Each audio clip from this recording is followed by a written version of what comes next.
सुबह का समय, सावन का महीना। पूजा आम के पेड़ के नीचे झूला झूल रही है। आरव साइकिल चला रहा है। आरव भैया, देखो मैं कितनी ऊंची झूल रही हूँ। अरे गिर गई तो फिर राखी कौन बांधेगा मुझे? मैं नहीं बांधूंगी। पिछली बार तुमने मुझे सिर्फ 5 रुपए दिए थे। अच्छा बाबा, इस बार 10 रुपए दूंगा और पेड़े भी। दोनों बच्चे हंसते हैं। माँ रसोई से आवाज देती है। पूजा, आरव, अंदर आओ, खाना तैयार है। और हाँ पूजा, कल राखी है, तेरी चूड़ियां अलमारी में रखी है। दोनों घर के अंदर जाते हैं।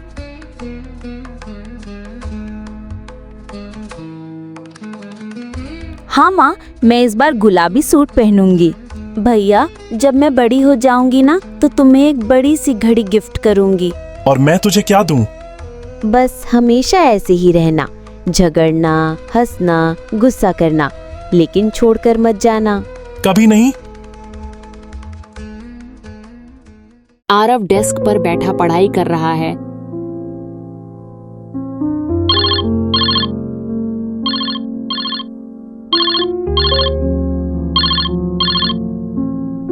बहना, बोलो। भैया, इस बार भी राखी पर नहीं आओगे क्या? पूजा, कॉलेज में टेस्ट हैं उसी हफ्ते, टिकट भी नहीं मिल रहा। अच्छा, कोई बात नहीं, मैं राखी डाक से भेज दूंगी। तुम बुरा मत मानना पूजा, मैं भी बहुत मिस करता हूँ सबको। पूजा चुपचाप राखी बनाकर पैकेट में डाल रही है। पास में माँ है। आरव फिर नहीं आ रहा? नहीं माँ, अब वो बड़ा हो गया है ना, शहर की जिंदगी में उलझ गया है।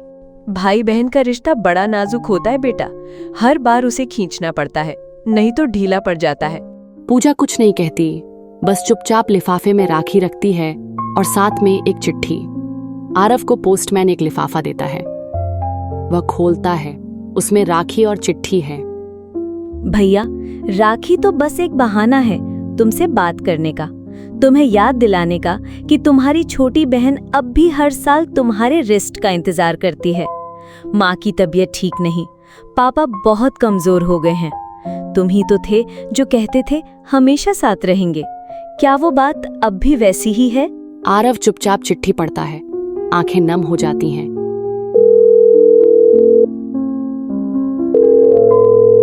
माँ, मैं अगले हफ्ते आ रहा हूँ, राखी के लिए और पूजा के लिए।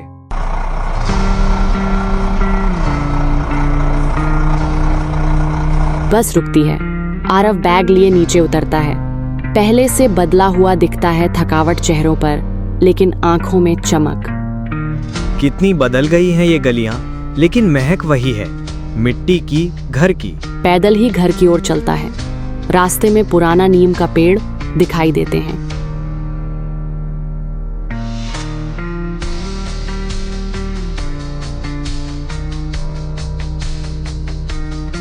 पूजा फूल से घास निकलती है और सरला देवी अमरनाथ घाट पर बैठे हैं। तभी पूजा आरव को आते देखते हैं। दोनों भाई बहन गले मिलते हैं। पूजा की आंखों से आंसू बहते हैं। आरव उसका सिर सहलाता है। सॉरी पूजा, बहुत देर कर दी। तू आ गया बेटा, अब सब ठीक हो जाएगा। अब लगा कि घर लौटा है। चारों जन एक साथ बैठकर खाना खा रहे हैं। बीच बीच में पूजा चुपचाप आरव को देख रही है।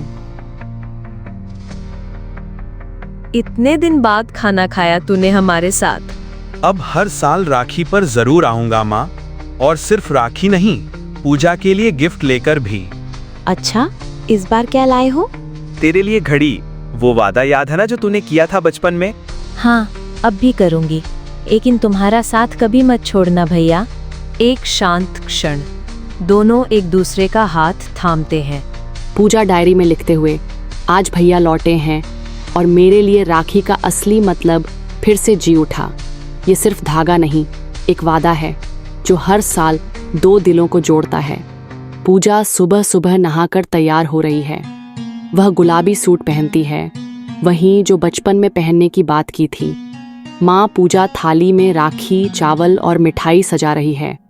पूजा, तू कितनी सुंदर लग रही है, जैसे तेरे पापा की गुड़िया। और आरव भैया के लिए तो मैं सबसे सुंदर बहन हूं ना। माँ मुस्कुरा देती हैं। पूजा थाली लेकर आंगन में जाती है। आरव सफेद कुर्ता पहने हुए सामने आता है।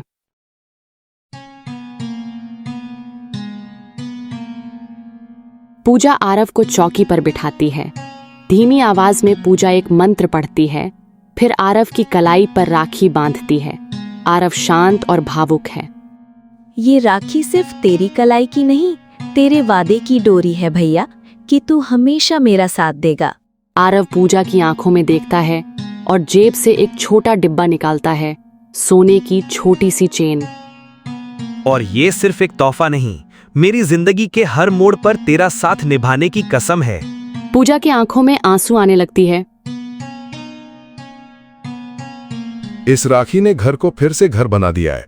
हाँ, रिश्तों को संभालने वाला कोई एक हो तो बिखरती चीजें भी जुड़ जाती हैं। रात को पूजा और आरव फिर से छत पर बैठे हैं, जैसे बचपन में थे।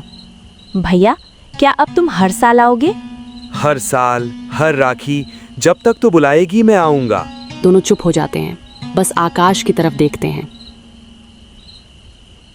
आरव अपना बैग पैक कर रहा है। पूजा चुपचाप खड़ी है, उसके चेहरे पर मायूसी है। इतनी जल्दी चले जाओगे भैया? कॉलेज फिर से शुरू हो रहा है, क्लास मिस नहीं कर सकता, लेकिन इस बार वादा है, दिवाली पर आऊंगा। हर पहर यही बोलते हो, फिर कोई वजह आ जाती है। इस बार कुछ भी नहीं रुकेगा, वादा रहा। पूरा परिवार आरव को छोड़ने आया है, बस आने वाली है। पापा धीरे धीरे बोलते हैं। पढ़ाई पूरी करके जल्दी घर लौटा, अब शरीर साथ नहीं दे रहा बेटा। हाँ पापा, बस 1 साल और, फिर हमेशा के लिए यहीं रहूंगा।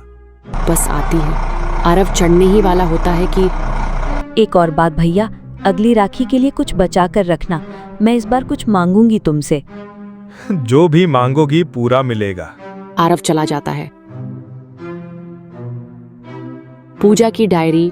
उसी रात भैया चला गया, लेकिन उसकी आंखों में आज कोई अजीब सी बेचैनी थी। क्या सिर्फ पढ़ाई की थकावट थी या कुछ और? आरव लैपटॉप पर काम कर रहा है, लेकिन बार बार छाती पर हाथ रखता है, जैसे कुछ दर्द हो रहा हो। वह खड़ा होता है, लेकिन लड़खड़ाता है और गिर पड़ता है। दोपहर। पूजा तुलसी के पास बैठी है, मोबाइल बजता है। क्या आप आरव की बहन पूजा बोल रही है? जी हाँ, सब ठीक है ना? बहुत अफसोस के साथ कहना पड़ रहा है, आरव को हार्ट अटैक आया था, वो अब हमारे बीच नहीं रहे। पूजा के हाथ से फोन गिर जाता है। उसकी आंखें फटी की फटी रह जाती हैं। माँ रसोई से बाहर आती हैं। क्या हुआ बेटा? पूजा कुछ नहीं कहती, बस माँ को पकड़कर फूट फूट कर रोने लगती है। शव गांव लाया गया है, पूरे मोहल्ले में सन्नाटा है। भैया, तुमने तो कहा था अगली राखी पर गिफ्ट दोगे, मैंने भी तो कुछ मांगना था तुमसे। कांपते हाथों से राखी का डिब्बा निकालती है, जो आरव के बैग से मिला था। उसमें एक और घड़ी थी, लड़कियों वाली, एक छोटा सा नोट भी।